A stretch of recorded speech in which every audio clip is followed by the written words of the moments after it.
నమస్తే, నేను మీ ఈశ్వర్. ముందుగా తెలుగింటి ఆడపడుచులకు రాఖీ పండుగ శుభాకాంక్షలు తెలియజేసుకుంటున్నాము E6 న్యూస్ తరపున. మరి వార్తలు. సీఎం రేవంత్ రెడ్డి సర్కారు మరో 2 స్కీములు అమలు చేసేందుకు రెడీ అవుతోంది. ఇందిరమ్మ ఇండ్ల పథకం కింద 5 లక్షలు, రైతు భరోసా కింద ఎకరానికి 7,500 సాయం చేసేందుకు కాంగ్రెస్ ప్రభుత్వం కసరత్తు చేస్తోంది.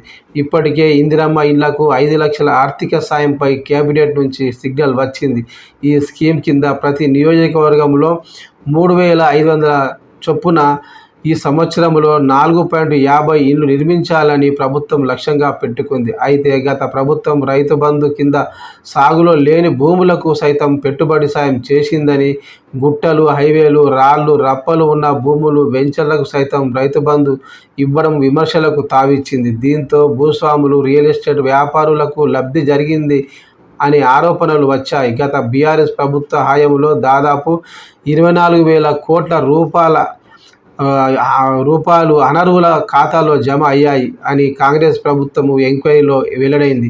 దీంతో రైతు బంధు స్థానంలో రైతు భరోసా స్కీమ్ విధి విధానాలను మార్చాలని రేవంత్ సర్కార్ నిర్ణయం తీసుకున్నారు. రైతుల నుంచి నేరుగా అభిప్రాయ సేకరణ చేసింది.